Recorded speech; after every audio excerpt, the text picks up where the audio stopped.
The Galactic Council chamber fell silent as Prince Zephyrius of the Valoran Empire gestured dismissively toward Ralph, the human diplomat standing before the crystalline throne. The prince's iridescent scales shimmered with contempt, his four eyes narrowing in what passed for amusement among his species.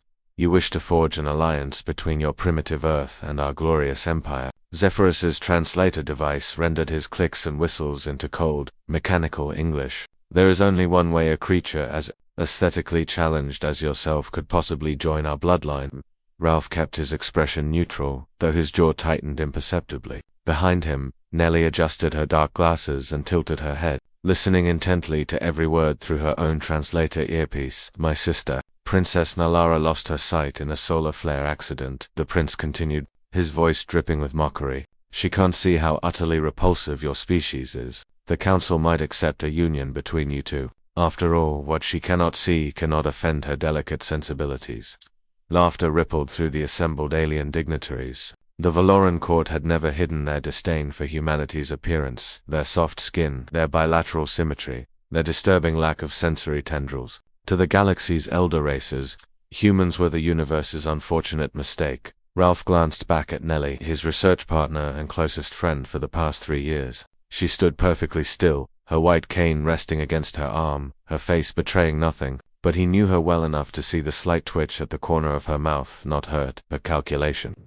May I consult with my colleague? Ralph asked evenly. Zephyrius waved a clawed appendage. By all means. Discuss how desperate Earth must be. Ralph moved to Nellie's side, leaning close. We don't have to do this, he whispered. Are you kidding? Nellie's voice was barely audible, but Ralph caught the edge of steel beneath her words. This pompous salamander just made the biggest mistake of his diplomatic career.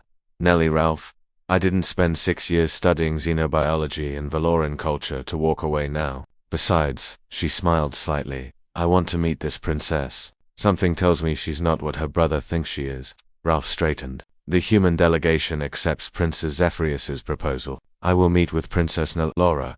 The prince's scales rippled with satisfaction. Excellent. The princess awaits in the garden. Try not to frighten her with your grotesque form. The Valoran Palace gardens were legendary throughout the galaxy, a symphony of bioluminescent flora that sang in frequencies beyond human hearing. Ralph walked beside Nellie, quietly describing the surroundings as they approached a figure seated on a bench carved from living crystal. Princess Nalara was smaller than her brother, her scales a softer shade of blue-green. Unlike other Valorans, she wore no elaborate decorations, no status indicators. Her face turned toward them as they approached, and Ralph noticed something the prince had failed to mention. The princess's eyes, while indeed sightless, held an intelligence that seemed to pierce through surfaces.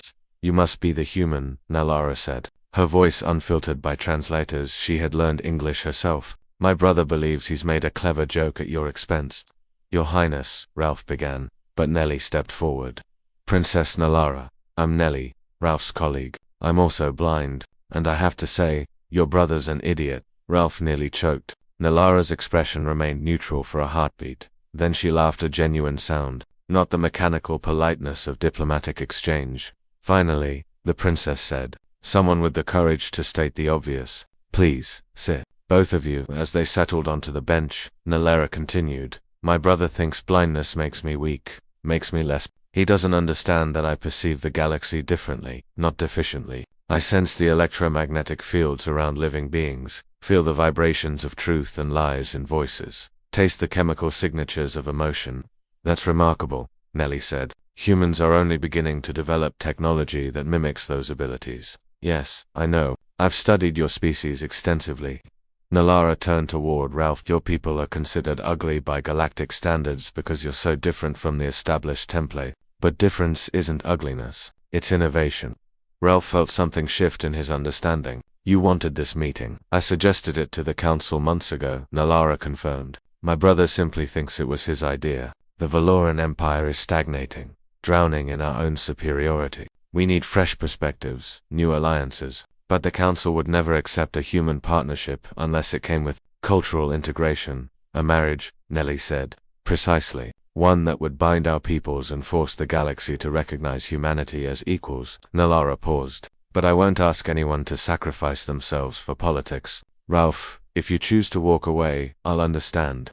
Ralph looked at this alien princess who had orchestrated an entire diplomatic incident to help humanity. He thought of Earth struggling to gain respect among the stars. He thought of the countless humans who'd faced discrimination simply for how they looked. I have a condition, he said slowly. Name it. Nellie becomes your chief advisor on human affairs. Full diplomatic status. Direct access to you and the council.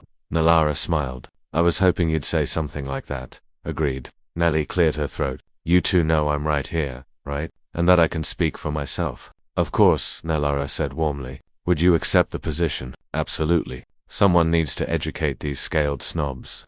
Nellie grinned. Plus, I want front row seats when Prince Zephorius realizes he's been outmaneuvered. 6 months later, the royal wedding united the Valoran Empire and Earth in an alliance that reshaped galactic politics. Prince Zephorius stood stiffly through the ceremony, his scales dull with suppressed rage as he watched his sister and the human effortlessly charm the assembled dignitarius. Nellie, now ambassador to the Valoran court, leaned toward Ralph during the reception. You know what's funny?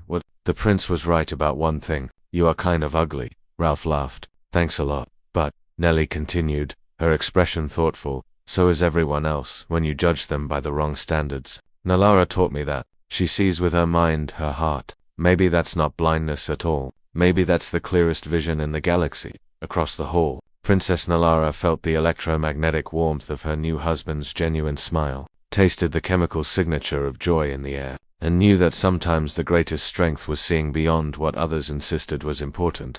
Humanity had arrived on the galactic stage not despite their differences, but because of them.